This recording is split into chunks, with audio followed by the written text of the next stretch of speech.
Welcome. क्या आपने कभी सोचा है कि आपके निर्णय किसी भी संदर्भ में वो किन कारकों द्वारा निर्धारित किए जाते हैं? What are the factors that decide your decision, और the factors that are responsible for leading you to choose a specific kind of thing in a market scenario or in some other walk of life. Here we are going to study about bounded rationality. Bounded rationality is the idea that we make decisions that are rational but within the limits of information available to us and our mental capabilities. हमारे जो निर्णय हैं वो उन information से guided होते हैं जो हमारे पास हैं, और कई बार उन इंफॉर्मेशंस को हम कैसे डिसाइफर करते हैं, उससे हम क्या मीनिंग लगाते हैं, उससे भी मतलब हमारी मेंटल एबिलिटी क्या है. Economists who think of us as boundedly rational don't see us an economic superman. जो इकोनॉमिक्स को समझने वाले लोग हैं उनके नज़र में हम इकोनॉमिक सुपरमैन नहीं हैं. That spends his life optimizing his happiness created by every decision. और ना हम अपने हर डिसीजन में अपने हैप्पीनेस को ऑप्टिमाइज करने के लिए लगे रहते हैं. ऐसा नहीं है हमारे साथ. Instead, they see us as satisficers, as people who choose the option that will satisfy their needs and wants without putting too much effort in making sure they have considered every single possibility. और हम लोग हर single possibility को consider नहीं करते हैं. हाँ, options हैं उसको एक्सप्लोर करते हैं, लेकिन अब उसके सारे चीज़ों को देखना ये यूजुअली हम लोगों से नहीं होता है. Bounded rationality is a human decision-making process in which we attempt to satisfy rather than optimize. In other words, we seek a decision that will be good enough rather than the best possible decision. अच्छा क्या है वो हम चुनते हैं, लेकिन वो जरूरी नहीं है कि वो बेस्ट भी हो.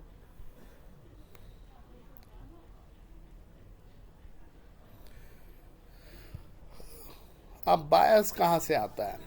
Imagine you are at grocery store buying eggs. Suppose कर लीजिए कि आप अंडे खरीद रहे हैं और आपने अलग अलग ब्रांड देखा, लेबल देखा, और कहीं एक जगह लिखा हुआ है cage free.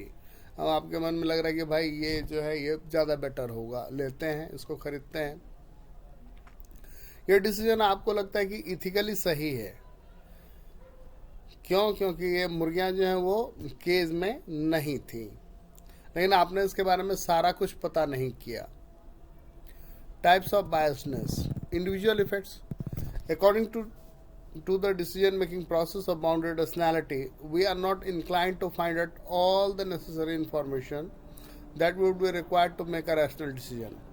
Because of cognitive and temporal limitation, this causes us to make choices that are satisfactory rather than optimal. तो संतुष्टि तो मिलती है, लेकिन वो सबसे बेस्ट चॉइस नहीं भी हो सकता है. Our choices are still rational considering the information that is realistically available to us. और हम बेसिकली जो इन्फॉर्मेशन अवेलेबल है हम उसको यूटिलाइज करने की कोशिश करते हैं, ना कि हर इन्फॉर्मेशन को कलेक्ट करें, उसको एनालाइज करें और तब कोई डिसीजन लें. ऐसा नहीं होता है. While it is difficult to behave according to perfect economic rationality, which is to maximize benefits while diminishing cost, making decisions based on bounded rationality can cause us to be inconsistent with our objectives. Systematic effects. In any organization or institution, there are complex webs of decision making. The decisions that ought to be made by institutions are often with economic principles in mind, but these do not take into account the reality that humans do not function in a perfectly rational way. Simple बात तो है, एक रिक्शे वाले से हम लोग 1 रुपये के लिए मोल मोलाई करते हैं, सब्जी वाले से 2-2 रुपये के लिए मोल मोलाई करते हैं, लेकिन वही आदमी जो है वो बेटे की शादी होता है और उसमें गड्डी उड़ा रहा होता है ना. तो अगर मतलब रुपए की इतनी ही कदर है और इतना ही है, तो एक जगह पर वो 1-1 रुपये 25-25 पैसे 50 पैसे के लिए मोल मोलाई नहीं होना चाहिए. While organizations want to make decisions that reflect their economic values and objectives, these decisions are made by individuals. Individuals are influenced by more than mere logic, and sometimes decision-making individuals in companies have to make quick decisions that will impact the rest of the organization. और कई बार organisation में बहुत सारे ऐसे decision लिए जाते हैं जो आपको तेज़ी से लेना है और जिसका असर कई सारे लोगों पर पड़ेगा. With constraint like time है, choice that is made may only be satisfactory rather than optimal for company's objective.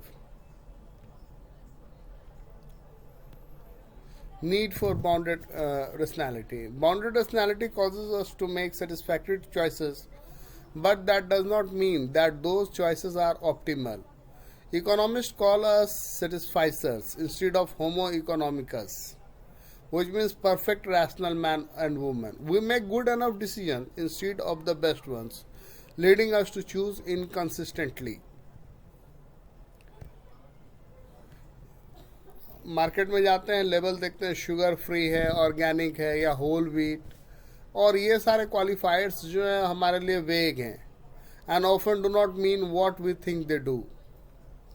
We may believe that we are buying ethical or healthy option, thereby making a decision that satisfies us, but in reality we are not achieving the most optimal decision for our ethical or healthy objectives. हमने तो level देख लिया कि भाई sugar free है, organic है या whole wheat है, लेकिन ये जो वहाँ लिखा हुआ है ये कई बार वेग हो सकता है और उसका ये जरूरी नहीं है कि वही मतलब हो जो हम समझ रहे हैं.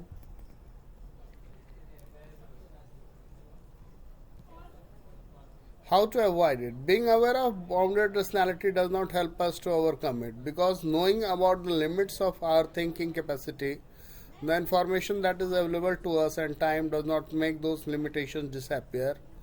It also isn't effective to try to acquire all knowledge about different alternatives when making a decision. For one, this would take too long, and even if we had access to all the necessary information, we probably won't be able to process it. सिर्फ information ही नहीं चाहिए, उसको process भी करना है और कई बार ये जो है वो बहुत टाइम कंज्यूमिंग हो जाएगा.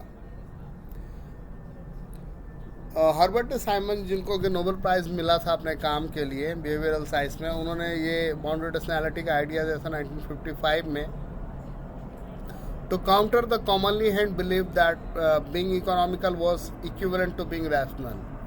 Being rational under existing economic theories meant that when an individual was presented with a choice between alternative courses of option, they would be able to make the choices that was optimal. This was called rationality as optimization, and Simon's proposal was very influential in displacing such models. This was all about it. Thank you.